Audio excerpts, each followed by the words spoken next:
All right, we are now live. I think we've actually been live for a couple seconds, but here we are. We're on Garden of Terror. We are on the blue side, which I feel gives us a little bit of an advantage.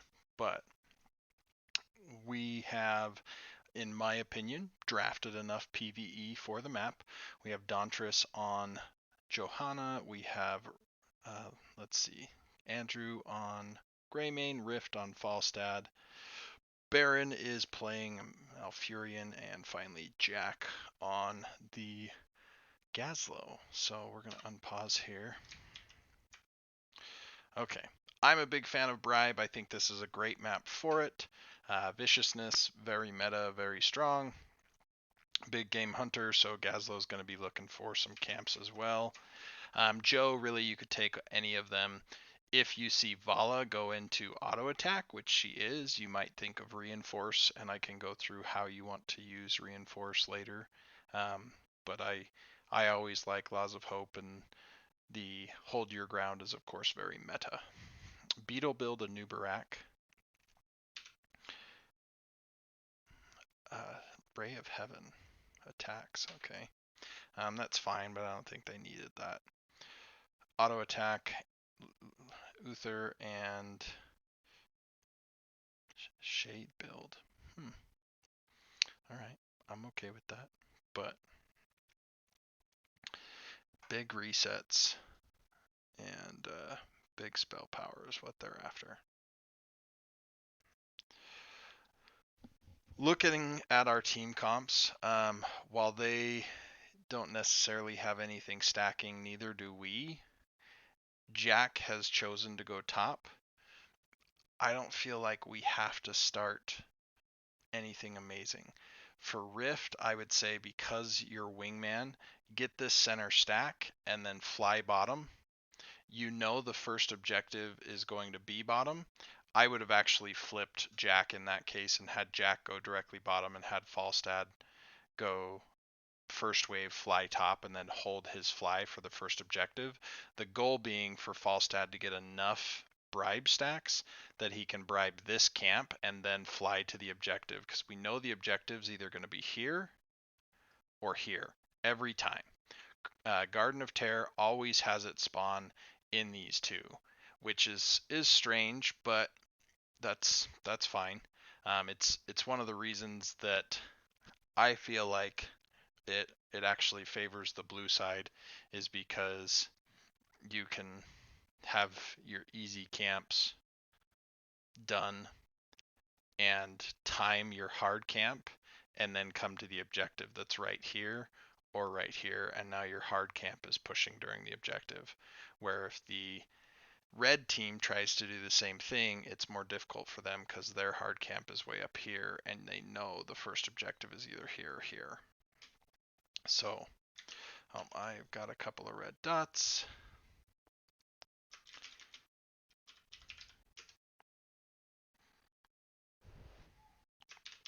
Ping me, Jack.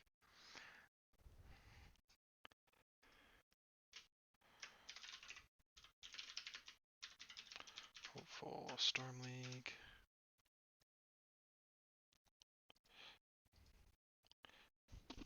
Okay. Well, you can jump in, Jack. I don't see you watching. You can be here with voice comms and everything.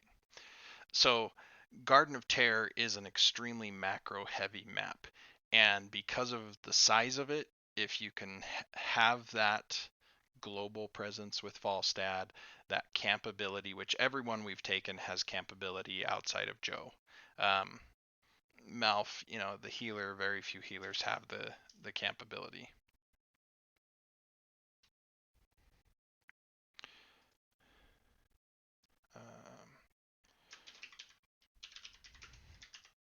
Sorry, I'm getting pings as well, but we're gonna unpause here.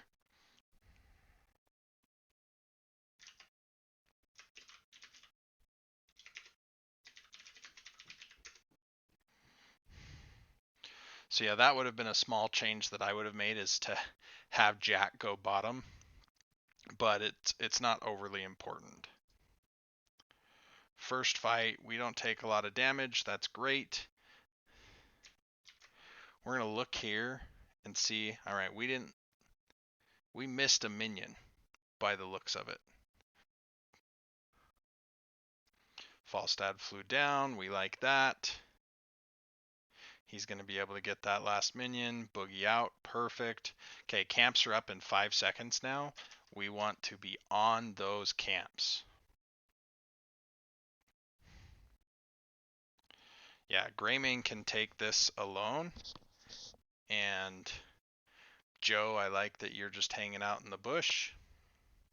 And Falstad right now is picking up bribes, so we don't necessarily want him to have to be on a camp yet, because we want to use his bribes later.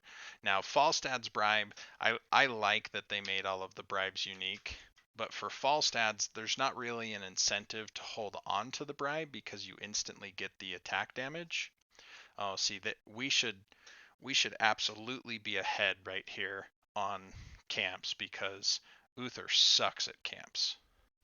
And this one's favorable for us. We want to hold this. We want to hold this. So if we hold that to push during the objective and we get their stuff cleared, now we can delay this because it's on our side really easy. So I want you guys to look at that idea of, can we clear theirs and leave this one safe? You've got to have vision. Oh, and at this point, I like the siege. Gazla will come in here and stop this. We got a cannon tower. They're playing cleanup. Gaz is stopping this. We want to pull the minions to here. We want our Joe out here. Oh, I picked up the Anubarak there.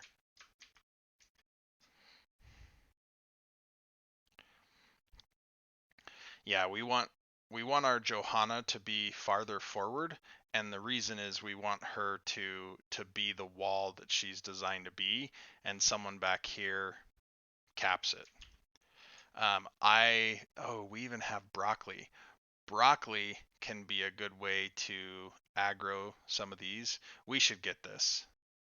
Murder him. Everybody turn on him. Falstad hit him. Yeah, perfect. Murder the stupid bug. That was greedy, and I'm glad you killed him because he deserved it.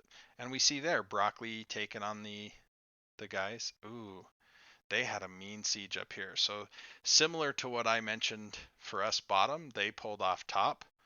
Jack is fighting as he might, but one of the reasons that they were able to do that and we weren't is they got all 3 camps. And we only got 2. They should steal this camp right now. The 2 of them should just go ham. Oh, that's true. I did not fully analyze their comp. So they have what's referred to as an unbeatable 2-man. No 2 characters can really beat Pooh Slinger and Amy Dragneel here. It requires 3 to really get through it, because Ariel just does such a good job of keeping Vala up that Vala gets to be extremely aggressive. But what their team should lack, and what we should be able to destroy them on, is macro. I assume this is a draft game. I don't know if anybody can tell me that.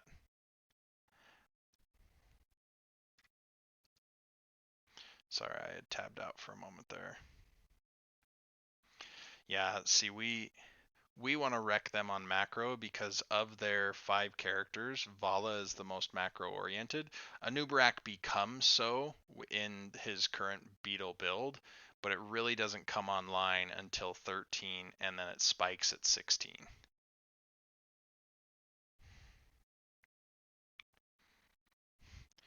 So I believe we saw Vala and Ariel split off, and so knowing that, we just crash on these 2.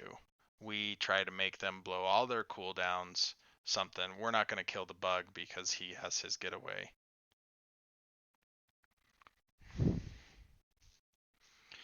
But they made a very smart play. They saw the first objective being here, not safe for them. They delayed. Anubarak dying may have been part of that call that they were going to sacrifice in order to get the top keep. Oh, big root, big root, big root. Nice.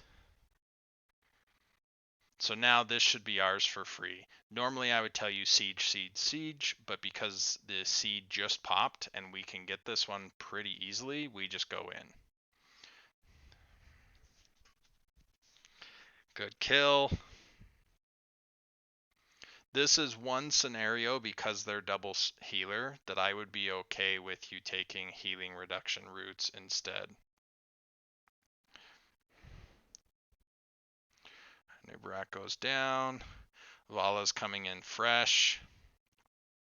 All right, we're gonna rewind on this one a little bit. Jack, I haven't actually heard you say anything. If you are saying something, okay, we're gonna back up on this one. Not happy, Bob. Not happy. That's just another quote from a movie. Okay, so we get here. The seed spawns. Vala's dead for 20 seconds. We take 7 seconds, 8 seconds to actually get here after Vala's dead and the seed has spawned. We kill Ariel. And we have trouble pushing these guys off. Right here for Baron, I don't like Malfurion being the one to cap. I don't. Because Malfurion is the only person on your team that can heal. Kind of stupid to say it that way, but looking back, I mean, let's face it, it makes sense. Healers are some of the strongest characters in the game because how much healing they can do and how much they can save team fights.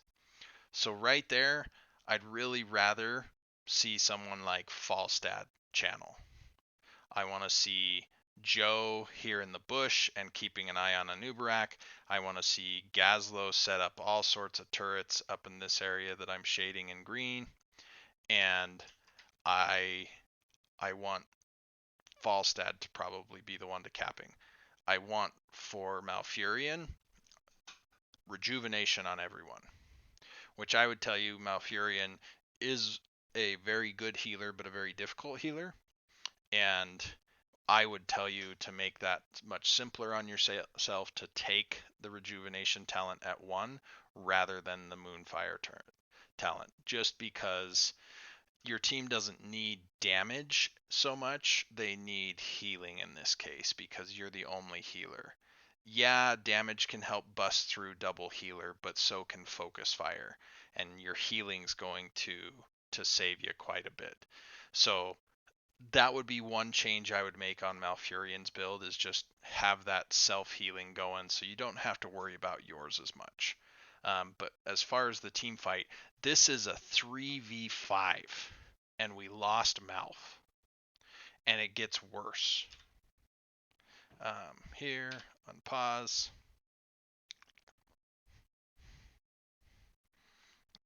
So now we have no healer. We're not Laws of Hope. We're out of sustain. We lose Joe.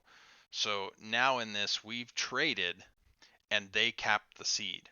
We killed Vala 20 seconds before she rezzed, plus travel time. We lost it on a positioning thing on that one. And so it may be an idea that we just talk about. Okay, we're about to hit 10s. We're gonna delay till we're 10s. We just killed Ariel. We're gonna wait for our root to be back up, whatever it may be, and then we're going to Blessed Shield root, and we're gonna blow someone else up until these guys stop. But if they're gonna let you stagger them, I kind of feel like we stagger them. Uther dies. We don't really love this because it's 5v4, but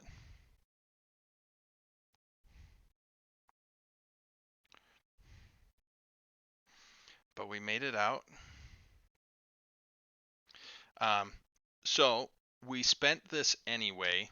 So we're gonna back up here. We're about to finish. Falstad's right here. Maybe we gust here. Maybe we bring Falstad over here and gust this way. But We spent Gust anyway. If we're gonna spend Gust anyway, then maybe we just spend it at the beginning and say, look, I'm gonna disengage and get us out. We're 5v4 and we're the 4. Because instead, now we got a Hearth, we have Malfurion used his, Johanna used hers, and I don't think Jack is going to be able to cap this fast enough. It just doesn't work out.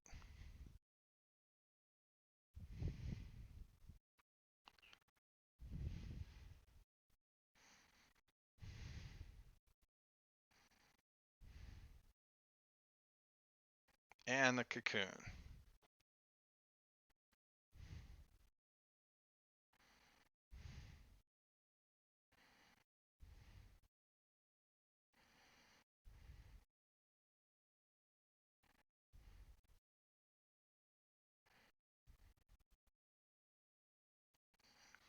Yeah, we used a lot of heroics, and I feel like we would have done a lot better to just gust them down here and not spend the other heroics, not take the damage, and be able to get to that seed. Yeah, this wall's dead. I'm glad we picked up the Uther here, but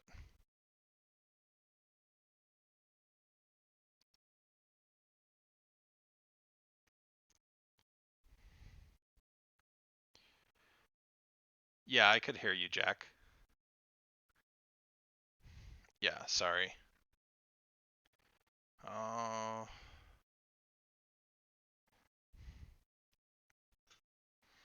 oh, Ariel's resurrect. We keep chasing. We keep chasing.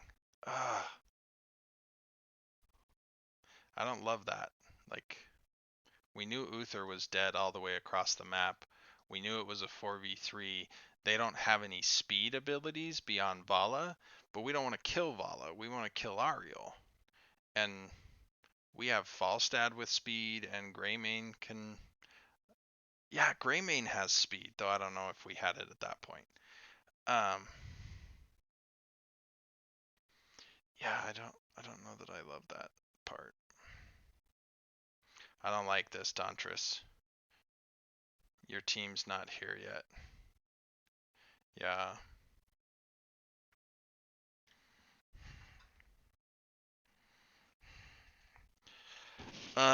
We're gonna lose to 16. If they're smart, okay, they made a mistake here. They could have forced top a bit more, and then come once you reacted top, because you reacted top immediately, they could have scared you off of that. And once they scare you off, they back off and take mid fort. Sure, they got the Gazlo, but oh, I didn't actually mean to hit back up. I didn't mean to pause. Yeah, they could even give this seed if they wanted. Nice to get a kill before the objective. I have this weird noise of like growling going on. Like the Shamblers are extra angry today. Alright, so they give. They get pressure in other lanes. They took the camp back here. They're not going to res you, Uther. You're too far away.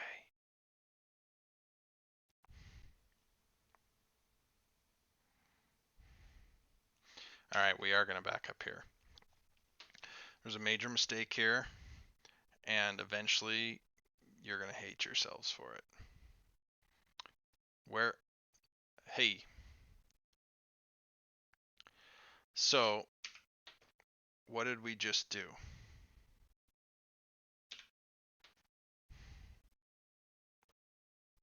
We cap it. We know Uther's dead for 12 seconds. We see them top here. This is Johanna's vision, so we can see the minimap. We see them up here. There's 3. We see them here. There's 1. Falstad's going in. He's getting chased off by some Robo Beetles. But Uther's dead. And we took a camp. I would say we can get the camp on the retreat. If instead we rip down the rest of this wall, maybe knock out this fountain, maybe even get the fort, though I think that we may not have enough time, though we do have Greymane. Over here, sure, it sucks not to have minions, but Joe has Iron Skin. We'll be alright. Over here, this will get cleaned up as we clear everything here. But instead, we're going to take this camp here. The camp's going to fight against this camp. These guys, they have 2 winning options. Oh yeah, that's true. Zool Rules in the chat says Broccoli can tank, or Trent, which I like the name of Trent. So we get in here, Broccoli tanks some shots, Trent. But really, we're not even worried about this one cannon tower. It has 29, 3,000 health. 3,000 health here. Greymane is going to make such short work of that. Broccoli's going to take some tower shots. Then we're going to try to get it onto Johanna using Iron Skin. This thing, in all of it's not showing the health proper. In 13,000 health, we're going to destroy that. If we take this camp, we give them 2 winning opportunities. Those opportunities are they can increase the pressure on top lane. They can soak to get 16 ahead of us. Really, I mean, this thing, 8,000 health. They got a Nubarak's Robo Beetles. They could rip this down. That's true, and Gaz turrets would also tank it. But instead, if we set the pace of we want them to come to us, we rip down this wall, we rip down these structures. Now they have something that they're spending 20 seconds running across the map to clean up, while we back up, rip this camp, and now we've evened the pressure in one of the lanes. But we did get a seed, and that's good. And for all I know, we're going to take this camp, we're going to push through bottom, and we're going to get the next seed, and everything will be better. But, oh, Falstad. If I'm a Nubarak right here, and I know I've got that support, and I know I've got Cocoon, I'm going to dive you, wrap you in a Cocoon. We're going to finish a fair amount of the structure before you even come up, and I'm going to have beetles there, everything. Alright, so Nubarak was stupid, but they still got the fort, they got the Malf, they got the Durance. Man, Durance is a mean ult. They got the Greymane. The Gust was late. They resurrect the Anubarak.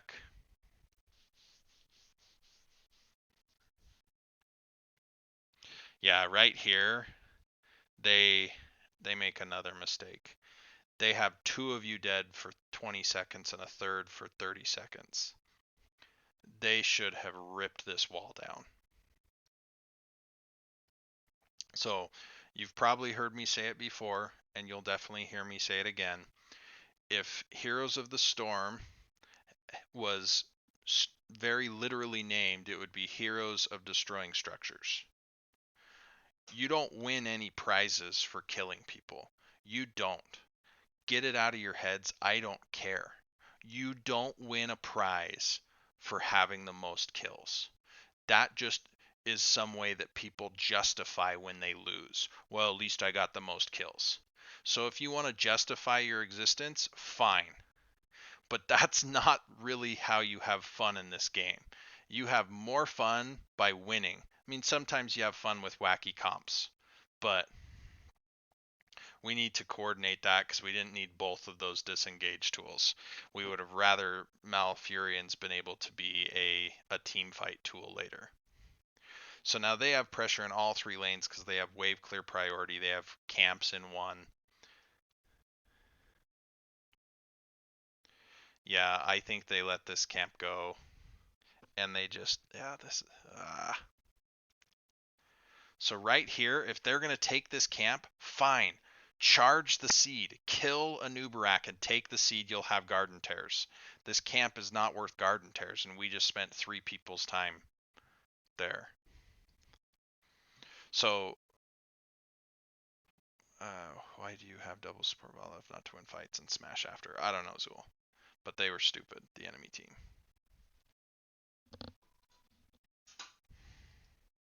So right now, they are setting the pace of the map. They're making us chase after them. They're making us have to choose between the lesser of two evils. We want the winning conditions. We want the trades that fit us. We have Gus, so we could steal this. Oh no.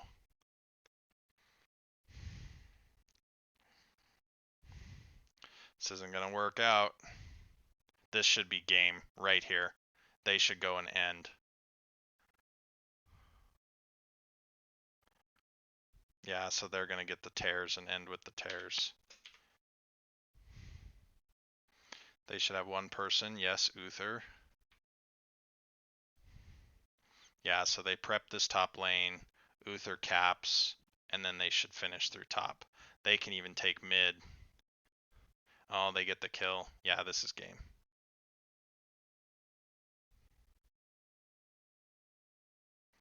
Falstad goes down, Greymane goes down. We put a valiant effort in, but that was game. It sucks to lose in 15 minutes. I get it.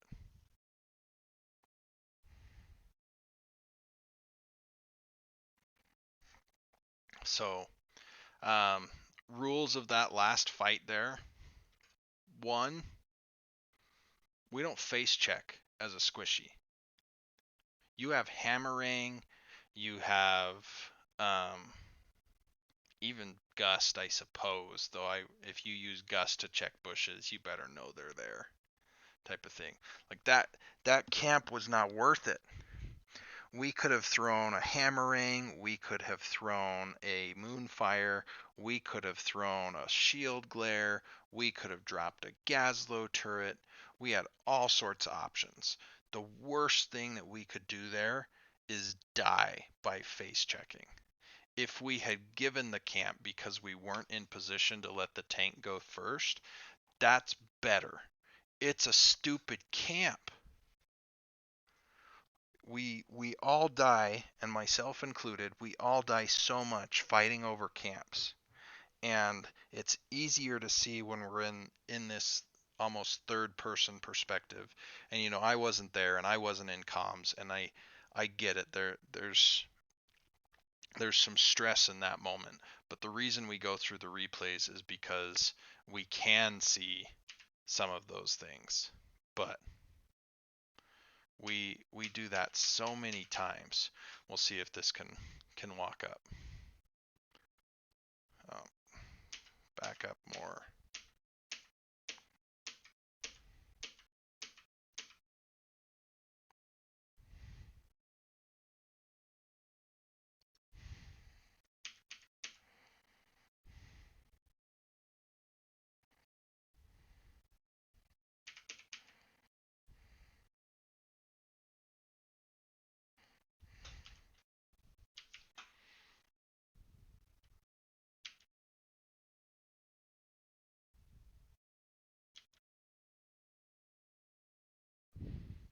So we had a reasonable expectation that they're there, right? We're going to slow this down because we saw them just cap this, and it's yellow, right? They're open.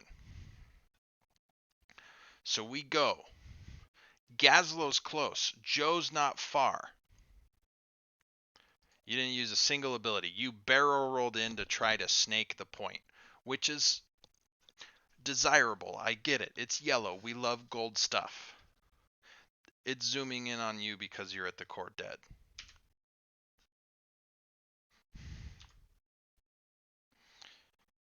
All of our abilities are up.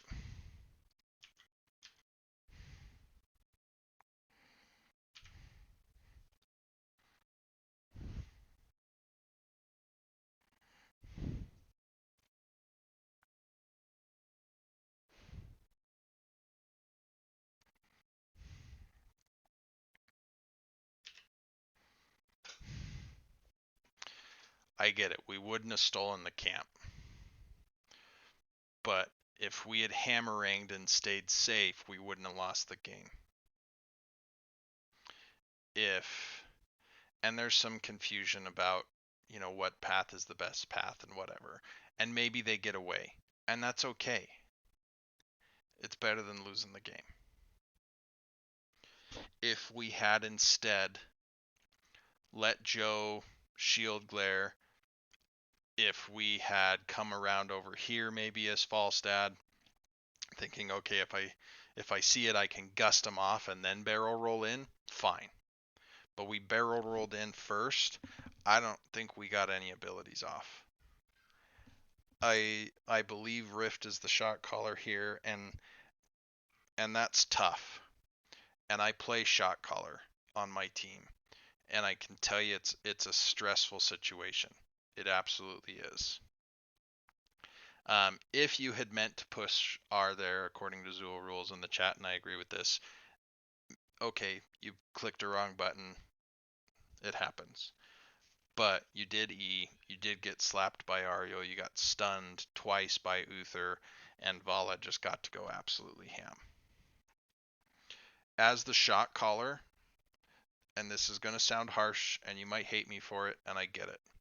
Know that I'm trying to help you. But one thing we learn from the movie A Bug's Life is that the first rule of management is that everything is your fault. So if you make a shot call and you face check, it's your fault. If you make a shot call and somebody doesn't follow it, okay, let's talk about the mistakes in the shot call. But if we have one of our squishiest members face check this camp so that we can fight over it, it can lose us the game. In this case, it did. Were there little things throughout the match that we could have changed? Absolutely. We could have changed positioning. Some team fights could have gone our way. We could probably do a little bit better job of synchronizing our damage to blow someone up. But we had some bright moments. If we look here, the kill count's really not that bad. Sure, we're behind 2 kills, but it's not that bad.